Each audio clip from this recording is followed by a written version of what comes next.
Welcome to Community Connections with Children's Services Council of St. Lucie County. I'm just one of your humble hosts, Sean Boyle, with me is Ashley Mock. And welcome to the half-hour radio program that airs every Sunday on 104.5 The Flame at 10 a.m., but also because of a wonderful partnership with WLX-TV, the St. Lucie Public Schools channel, we are also on cable. We're multimedia. We're like competing with Howard Stern at this point.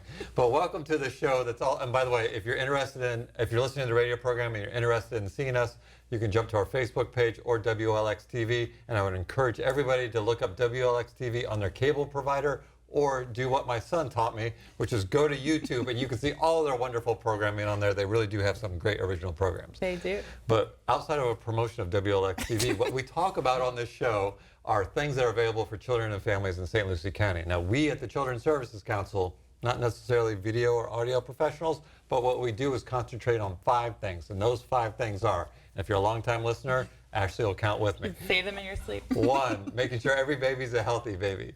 2, stopping child abuse before it happens by building strong families. 3, keeping kids off the streets. 4, keeping them in school. And 5, keeping them off drugs, alcohol, and other risky behaviors. And we concentrate on that because we offer programs and resources for all families in our great community in those 5 areas. That is right. And so while this show is a great place to learn about most of those programs, there's a couple different ways that you can also get information about them as well. One of those obviously is on our website, which is cscslc.org.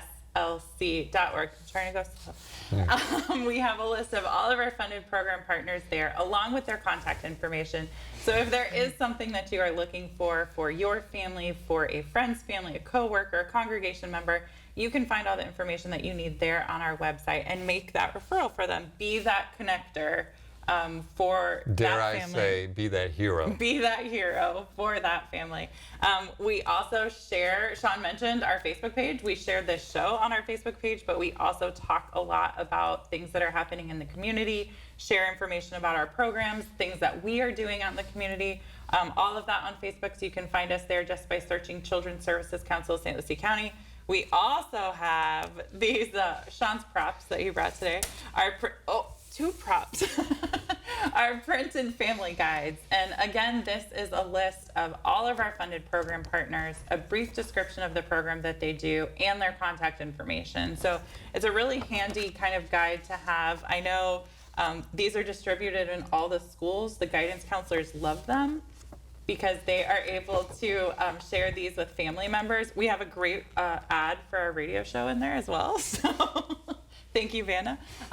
But we have family guides available. So if you have an opportunity to distribute these at your business, at your church, anywhere that you've got traffic or families that come in and out, we're happy to bring these to you.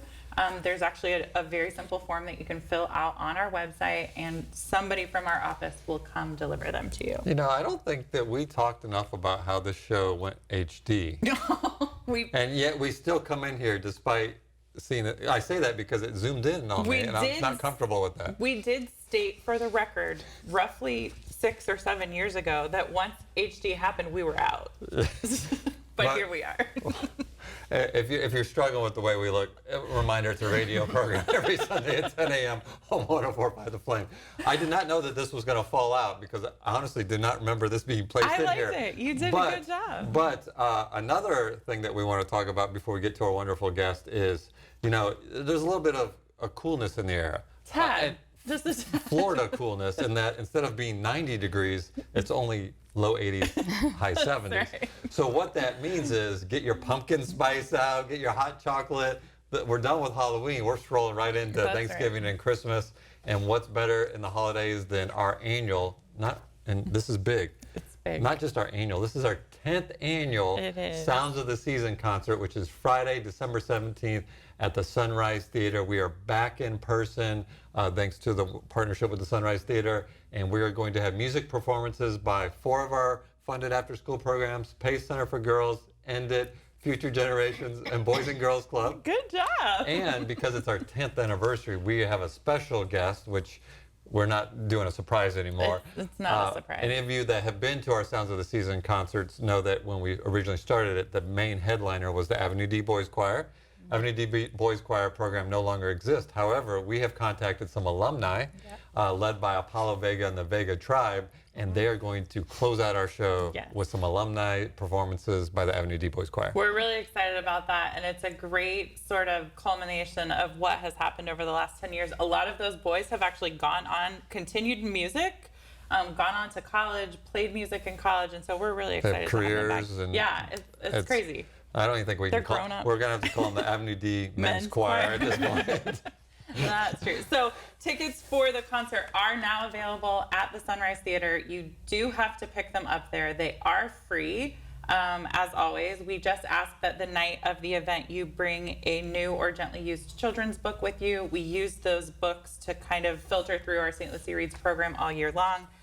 So the concert is a big help for us because we get so many books at once. And speaking of books, because our WLX viewers may not know this, 2-3 weeks ago, we distributed 14,000 books out in the community. We are target schools of Sam Gaines, White City Elementary, and Windmill Point. All the 5th graders or lower grades got 5 books apiece.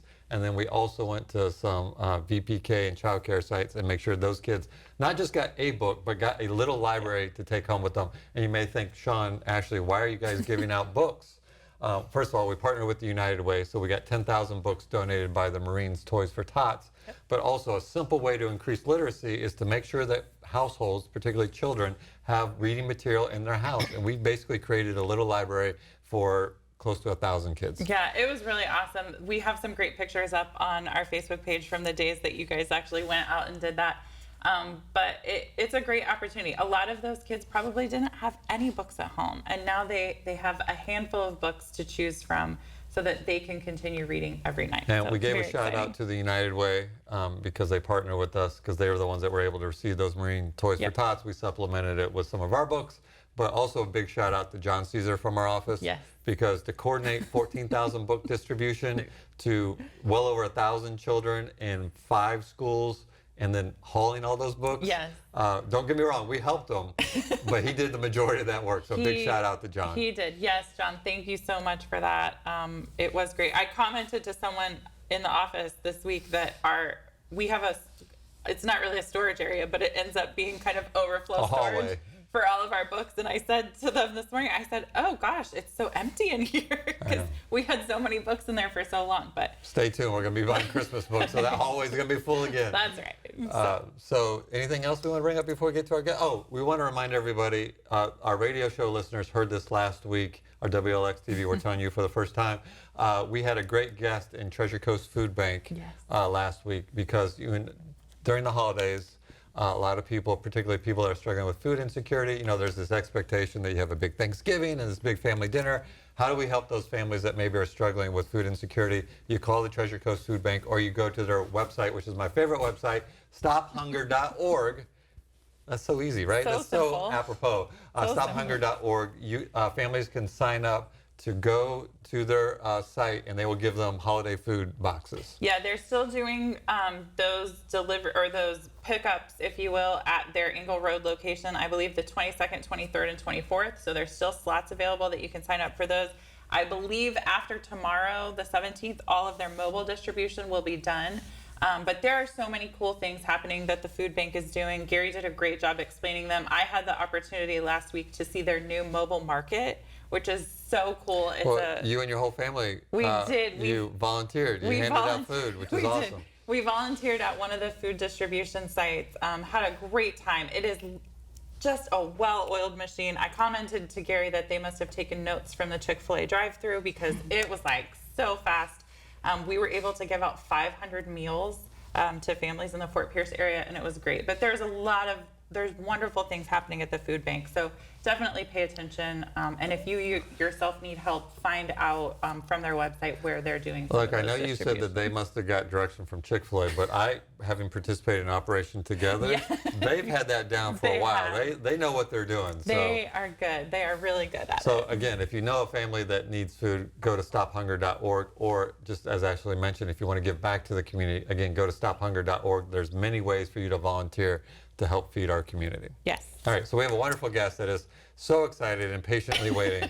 We do have a wonderful guest. I don't know how excited or patient she is, but I'm just kidding. Lots of things happen in November. Thanksgiving is one you mentioned. But there's another thing that is celebrated through the month of November, and that's National Adoption Month. And you know, and most of our longtime viewers or listeners will also know that adoption is very important to me and to my family because that is how my family was formed. So we always like to bring somebody on from the adoption world for November to kind of talk about that process and share the information with you. We're really lucky today to have my new friend Lori with us from Children's Home Society. So we had some. And she exists in the adoption world, right? That you just described, right? I did, yeah. So we had some shuffling of folks from Lori's office to make it to this show, but we are really excited to have her. Did you win with the us. winning straw or the losing straw that got you here? I'm just not gonna curious. say. She's not sure yet. But no, we are really excited. And I've talked about our adoption story on the show before. But I know that there are families out there listening that have considered it, that have thought about it, and maybe just not taken that next step. And I know that that's something that you guys work really hard to do, to make sure that the information and the education is out there. Right. So that if that's the case, if that's something that you've thought about ever, you understand what is required. So we're going to talk a little bit about the process today, just because I want to make sure that we give everybody that opportunity. And that's kind of where there's several people in your office that kind of fit together to make that all happen. So I don't know where you want to start, Larry. Like I know we talked a little bit before the show started about if I've been thinking about adoption, and that's something that I've considered for my family. Right. What do I need to know? Who do I call? Where do I start? Kind of where does that process begin for someone if they're interested? Okay, so I'll give you a little bit of background about CHS, Children's Home Society Adoptions. I've been working with them for about 4.5 years. So in our adoptions agency, we actually service the 4 counties on the Treasure Coast. So we do adoptions in Indian River, Martin, St. Lucie, and Okeechobee. So the way we do it is we divide it into identified and recruitment. So identified would be grandma's adopting her grandchild, or in your case, adoptive parent or foster parent is adopting foster children. That would be the identified. And then the recruitment, me and my coworker Carla Garcia, we do the cases where there is no identified placement for this child. And it's kind of interesting because I've worked on both sides. So before adoptions, I was in dependency case management in Okeechobee. So for the first 1.5 years, I worked with the parents, the biological parent side, for reunification for their children. And that is the primary goal, is to try to preserve that family unity. But when that cannot happen, then the rights are terminated, and then we proceed to adoption, and the child's available for adoption at that point. So here in adoptions, I always get people ask me that question, like, okay, what do I need to do? Where do I start? And I know you're going to put up the numbers in the email address, but so the first thing they would need to do is go to one of our adoption orientations. And lovely COVID, one positive thing that came out of it is Zoom, because before that we never really utilized Zoom. And so now we're saying we can use Zoom for a lot of our meetings. And so that adoption orientation, it's 4:30 the first Thursday of each month. And it's only a half hour long. So we're in Vero. So if you live in Martin County, you'd have to leave really early to get there by 4:30 for a half hour meeting. Right. So the Zoom makes it wonderful. People can't really say, well, I can't get there. Who knew that COVID moving was on. Who knew bringing us that COVID these could do great that? things? Right. Yeah. So you go to the orientation, and basically what we're doing is we're telling the community what kind of children do we have available for adoption. Of course, these are children in foster care. They've been abused, neglected, so they've experienced some kind of trauma. And with trauma, we have some maybe challenging behaviors with the kids. So we talk about that. We talk about age. Our children are older. We have, Florida says it's average age is between 8 and 10 years old, but in our experience, it's more like 10 to 12 years old. We have older teens, older kids. And then we have children of ethnic minorities. We have sibling groups, large sibling groups, and I think you adopted. Yes, I got a sibling group, and you and I actually talked It is National Adoption Month. You guys have a lot of moving parts happening this month, but there's a large sibling group being adopted this month also. Yes, tomorrow, actually, November 17th. We have 22 adoptions at the St. Lucie County Amazing. Courthouse. I thought you were going to tell me the sibling group was 22. I was like, The what? sibling group is 6? It's 5. Oh, 5. Okay. Yeah. Yes, so we Okay. have 5 children under the age of 7 that are being adopted tomorrow, as well as I have 2 boys, 10-year-old and 12-year-old, that are getting adopted. 22 is So, a lot. so 22, and then 7 of those are my recruitment kids out of the 22. Wow. That's awesome. Yeah, so it's really special. That's amazing. Right. So we also have, children with special needs. They might have medical needs. And so you come to this orientation, we give you the information, and at that point you make a decision, after hearing it, do I want to proceed? And you say yes, then you would sign up for our, we call it our in-service parenting classes, but you're not changing diapers and all that. It's more of we focus on the trauma of the kids and what kind of experiences they've had. The loss is a big one. I don't think people associate the word adoption with loss, but our kids have lost a lot. And even though adoption finalization is a big to-do, and it's glorious, I love it. That's one of my favorite parts of my job is at the courthouse doing the finalization. But we also have to understand that for the kids, in order for them to have this great, happy new family, it means they lost their old family. Right. Yeah. And so we really want the prospective parents to understand that. And I think you made a good point, and I know, Sean, you've talked about this. Sean had a former life in dependency I as used to do well. child abuse investigations. Okay. And something that I think cannot be overstated is the fact that these children are in this situation to no fault of their own. Exactly. They did not do something bad. They did not have bad behavior and then ended up in the foster care system. That's Right. not how it works. They were abused, abandoned, or neglected. And so they do have some trauma Right. and some challenging behaviors. But my sort of comment to people when they say that is every child has challenging behaviors. Whether Yes. they were your biological True. children or your adopted children or Right. foster children that are only in your home for a short time.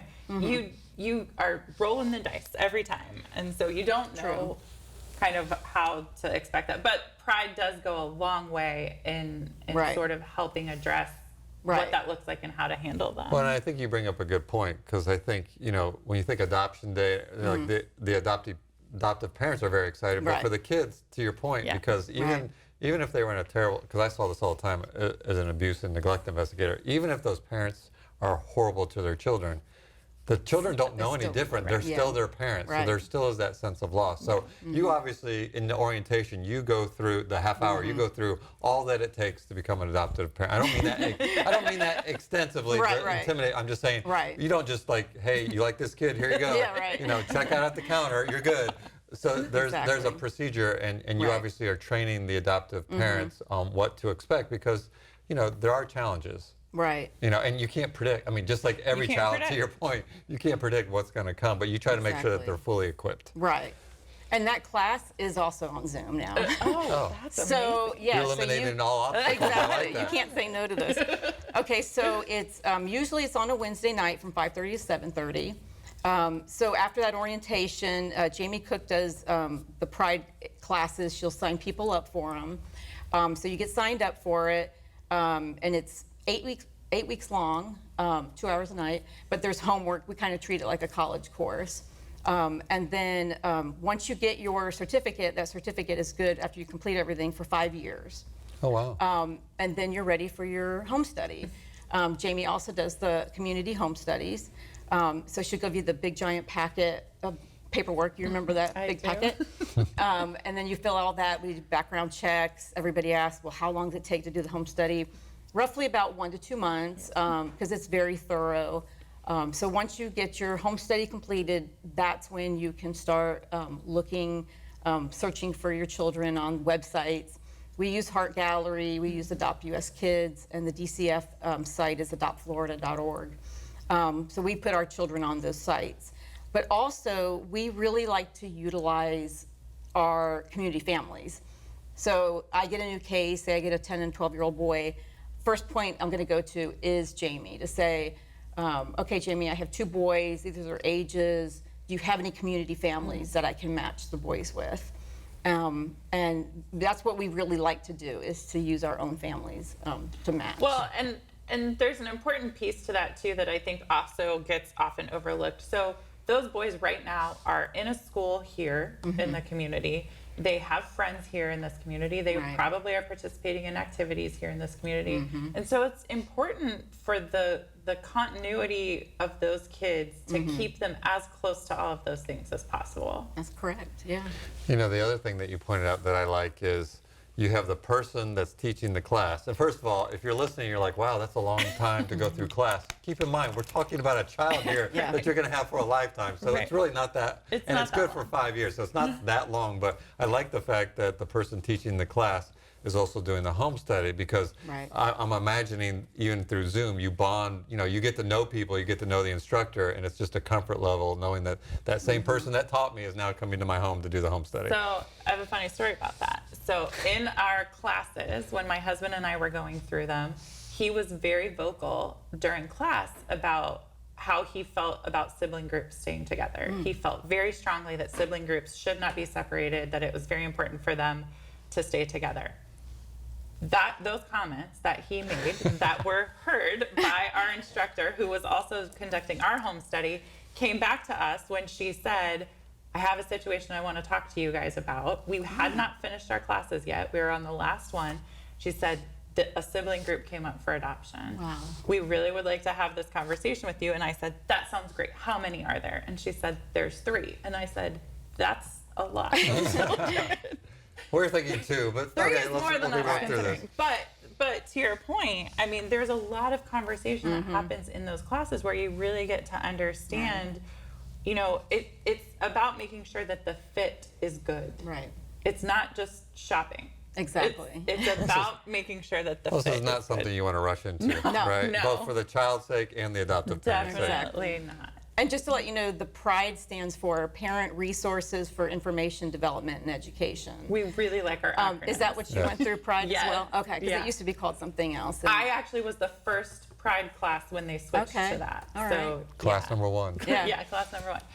But no, there are some important conversations that come up in there. Oh, Some- definitely. Some things Yeah. that you get to talk about. And not only that, but I think for us, what was beneficial, I don't know how this works via Zoom now, Mm-hmm. but we got like a cohort almost of other parents that were in the same Right. situation as us too. And we still Right. talk to some of them. Right. We still have relationships with some of the people that we went through those classes with. So it's really important to kind of have people Right.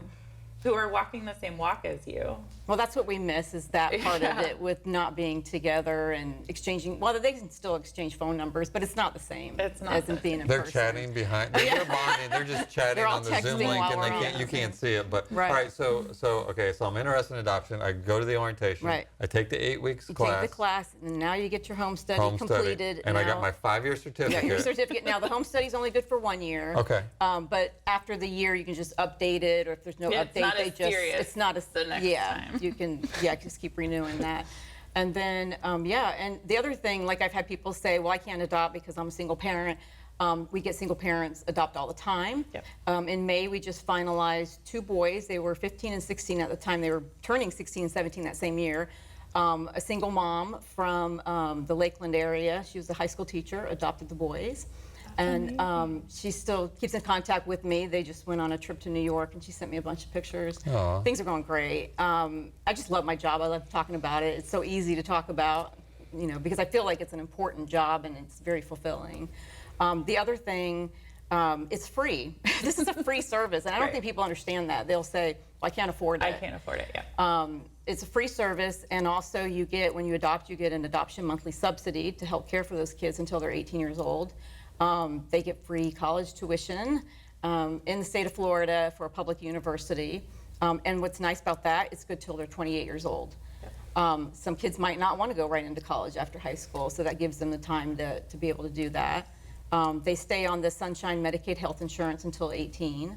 And we also have, you probably are aware, of the post-adoption services through Communities Connected for Kids. So because the case closes out at adoption finalization, and then we're done, with the case, so they still have that connection, that resource. Which is really important too, and I think it's a good point to make, because like my kids were very young when we finalized their adoption. They were 18 months, 3 and 5. And what has happened in the last 6 years, there are some things that have come up that we did not know. Right. When we finalized their adoption. And Communities Connected and our licensing agency has stayed alongside us the whole time to help connect us to resources and things that we needed as things continue to change through their life. And I Right. think that's so important because you're not alone. You're not doing it alone. And there are Exactly. people who do it all day, every day that really can help you understand some things that are happening. So Right. we've said a lot of information. I know we talked a little bit at the beginning, but if someone is interested, do they call? Do they go on your website? What's the best place for them to get information? Either you can call, it's 772-429-2100, Okay. or the TC Adoptions at chsfl.org website. I think you're going to put that on as well. Yeah, the chsfl.org is on there. I will tell you, if you navigate to that website, you do have to choose Treasure Coast. Okay. But there is all of the adoption information is there, and there is some sort of generic information on there about what to expect Right. in the process and things like that. So Sarah, because I know we're on television, one medium, and clearly the website address is right below here, but for our radio listeners, can you repeat your phone number one more time? 772-429-2100, and that is our adoption information line. So you can leave a message on there and we'll get back with you, or you can email us. It's actually www.tcadoptions with an S on the end at chsfl.org. Okay, awesome. And we'll make sure that we share that information on our Facebook page as well, just in the Right. event that somebody's watching and wants So to we have connect about further. 2 minutes left, and November being National Adoption Month, and also knowing, heading into the holidays where everyone's concentrating on family, we want to make sure that children in our community have a family to celebrate with. And I know many of them have foster families, but how great would it be to have an adoptive family? Right. So before we go, just real briefly, can you speak to the need in our community for adoption? Or I do you mean, know- I did bring some numbers I Okay, wanted to okay. share. You're looking at me like, no, don't put me on the spot, Sean. And Well- just real quickly, because I want to hammer home the Right. point that if you're thinking about it, or even Yeah. if you're like, that's not for me, but I know Right. somebody that is, to make sure that we spread the word, because there is such a need. Oh, there is.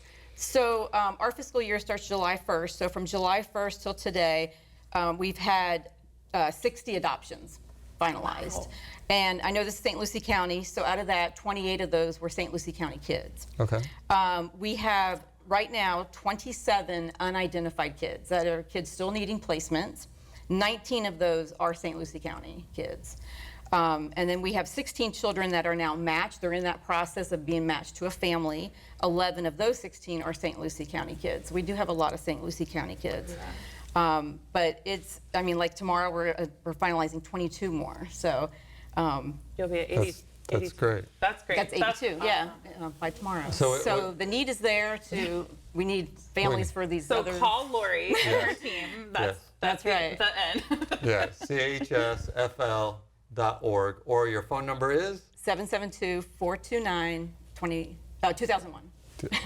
429-2100. 2001. Oh my God. 2001. One more time, sorry. 429-2001. All right, there you go. Sorry. All right, We're folks, gonna we're teach running Sean out of time. numbers. I am not the numbers guy for phone numbers, clearly. Thank you so much for coming Yes, on. Thank you for having And before we sign off and we look at the month of November and we think of all that we're grateful for and thankful for, do not forget, let's put into those thoughts and prayers all the adoptive parents that have really gone above and beyond to take these kids into their family and give them a forever home. We are out of time. We want to thank everybody for listening and or watching. Reminder, it's a weekly radio program every Sunday on 104.5 The Flame at 10 a.m. I could remember those numbers. Also, we rebroadcast the video on our Facebook page, or just jump to WLX TV and look up Community Connections. We're grateful for every watch and or listen. And a reminder that it's our children, our community, our future. Now more than ever, folks, we're all in this together. We'll see you next time.